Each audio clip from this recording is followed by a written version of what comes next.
Buenos días, chicos. Seguimos con esta información acerca de los cuentos.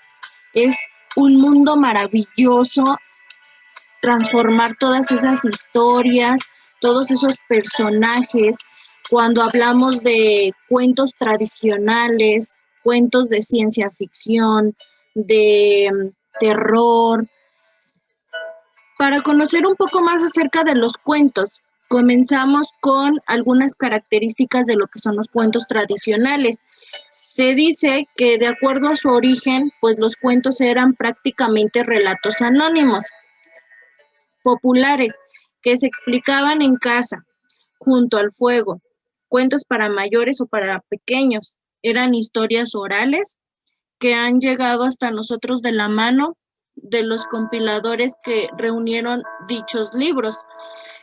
Bueno, en aquel entonces se mencionaba que dentro de las familias se podían estar contando cuentos, ya fuera una reunión familiar, una reunión de amigos, o simplemente dentro del hogar cuando te ibas a dormir.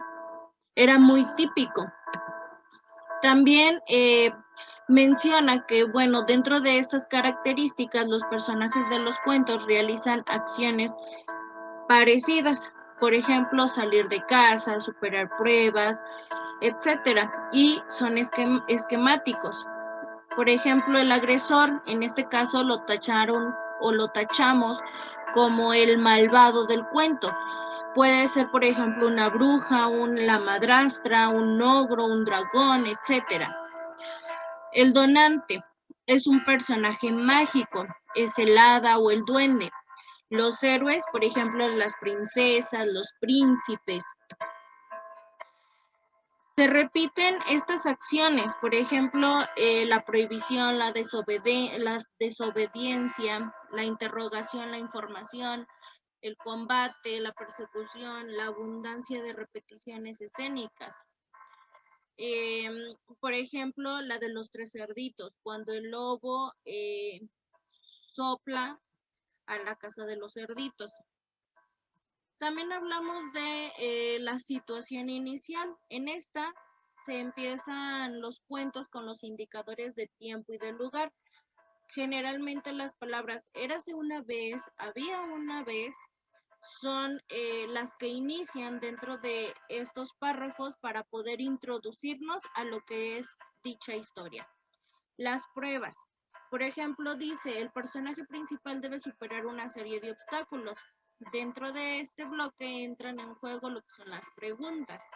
Las ayudas. El personaje principal recibe la ayuda real o mágica de otros personajes. Con ellas consigue superar dichas pruebas. Y el desenlace, el protagonista logra su objetivo, aunque al final siempre es cerrado o feliz. Normalmente se produce un cambio de estatus, es decir, de categoría social. Por ejemplo, cuando una chica pobre pues se enamora de un príncipe y este príncipe pues es rico, tiene su castillo, etcétera. Entonces aquí es donde se marca la diferencia de categoría de clase social. Dentro de otras características que también encontramos, pero ya en los cuentos de ciencia ficción, son, bueno, por ejemplo, que existe la tecnología, prácticamente es ficticia, y aún se puede seguir desarrollando según la historia. Mayor impacto en menos páginas, un patrón de verosimilitud, presencia de ciertos personajes ficticios que prácticamente no existen o no van a existir nunca, entornos futuros, espaciales o ficticios y sustento científico mínimo. Es importante conocer y leer cuentos de cualquier tipo, de cualquier índole, puesto que estos desarrollan lo que es la creatividad, desarrollan las habilidades del lenguaje, además expresa emociones en niños y fomenta el desarrollo creativo e identifica los sentimientos.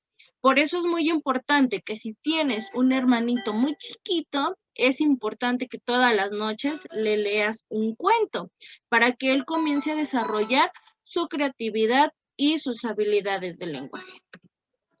Los elementos más importantes de un cuento, bueno, destacan muchos. Entre ellos, podemos nombrar que los personajes de cada tipo de cuento también tienen una determinada personalidad. Esta puede ser de un ser temeroso, un ser agresivo, divertido, malvado, generoso, entre muchos otros. Tu actividad del día es, en tu compilado viene una serie de palabras donde tú vas a identificar cuál es su significado. Para esto deberás hacer uso del diccionario. Vas a buscar en tu diccionario la palabra correspondiente y su significado correspondiente. Lo anotas en tu cuaderno de español y nos vemos más tarde para ver cómo te quedó. Que tengas un lindo día.